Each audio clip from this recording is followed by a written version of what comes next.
Hello students. आज का जो हमारा टॉपिक है वह है मिलीकन का तेल बूंद प्रयोग। ठीक है, देखिए मिलीकन ने 1909 में अपने तेल बूंद प्रयोग द्वारा इलेक्ट्रॉन पर आवेश का मान ज्ञात किया। मतलब ये मिलीकन ने क्या ज्ञात किया था?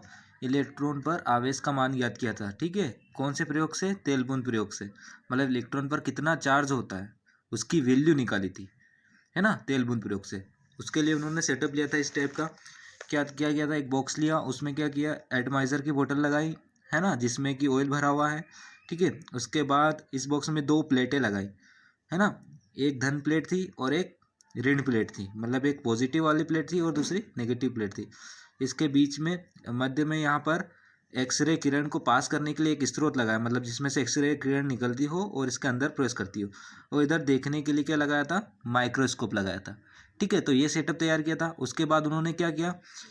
सबसे पहले ये एटमाइज़र की बोतल को प्रेस किया। तो प्रेस करने के बाद क्या हुआ? इसमें से एटमाइज़र की बोतल में से जो तेल की बूंदें थी, छोटी छोटी बूंदें, मतलब ड्रॉप के फॉर्म में बाहर निकली।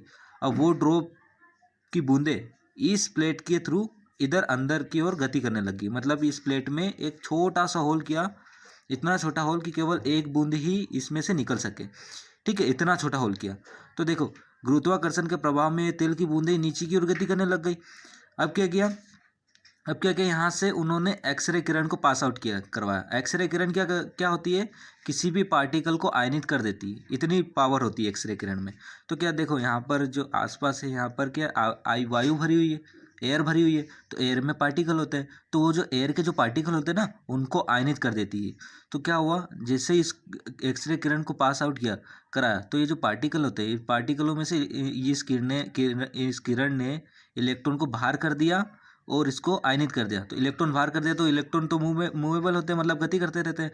तो ये जैसे ही गति करने लगा इलेक्ट्रॉन, तो ये ऊपर से आती हुई ऑयल ड्रॉप की बूंद में समाहित हो गया। मतलब गति के कारण इसमें समाहित हो गया। अब ऑयल ड्रॉप की बूंद जो नीचे गिर रही थी गुरुत्वाकर्षण के प्रभाव में, क्योंकि हम जानते हैं कि कोई भी वस्तु नीचे की ओर गिरती है, गुरुत्वाकर्षण के प्रभाव में नीचे की ओर गिरती है। तो वैसे ही तेल की बूंदें भी ऊपर से नीचे की ओर ही गिर रही थी गुरुत्वाकर्षण के प्रभाव में। अब लेकिन लेकिन जैसे ही मैंने ये एक्सरे किरण को आवेशित कराया, तो क्या हुआ? आवेशित कराने के कारण वो इलेक्ट्रॉन बाहर निकले उनमें से। तो इलेक्ट्रॉन बाहर निकलने के कारण ये तेल की बूंदों में समाहित हो गए। अब तेल की बूंद कैसी हो गई? नेगेटिव हो गई।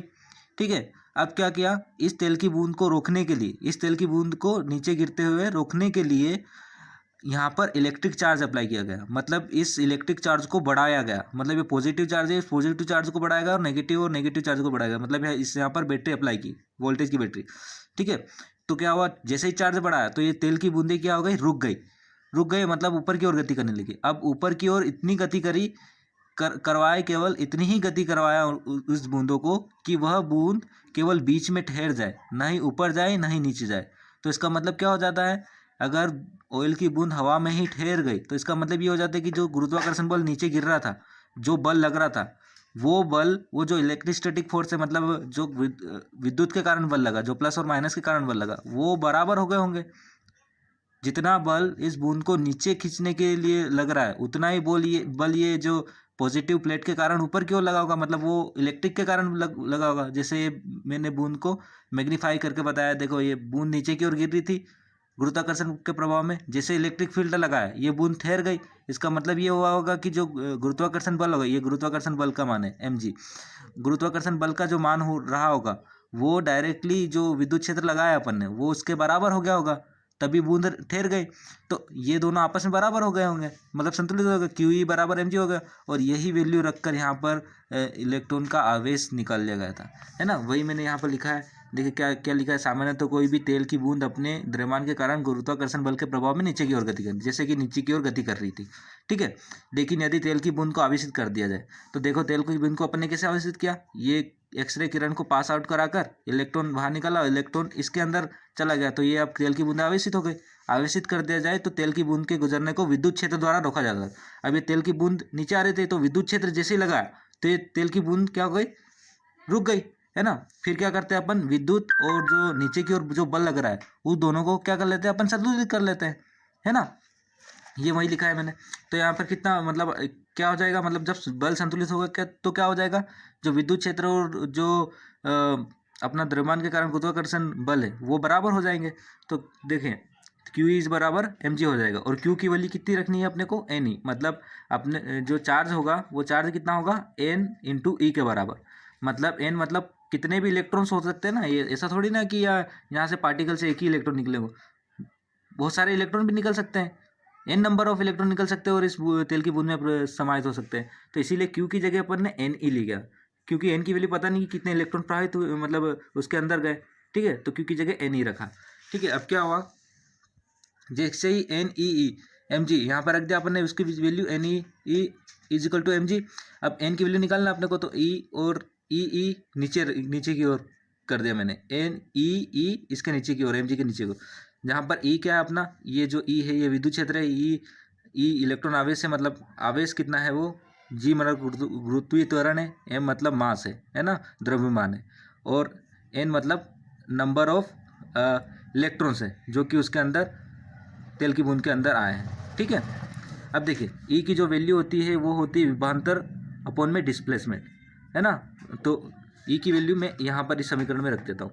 तो एन इजिकल टू कितना हो जाएगा, एम जी ऊपर वाला, और वी ई की जगह रख दिया वी अपॉन में डी इंटू ई। अब डी इसके साथ इंटू हो जाएगा, तो एम जी डी अपॉन में वी इंटू ई हो जाएगा। तो एन की वैल्यू कितनी आ जाएगी, M G D into V into ई।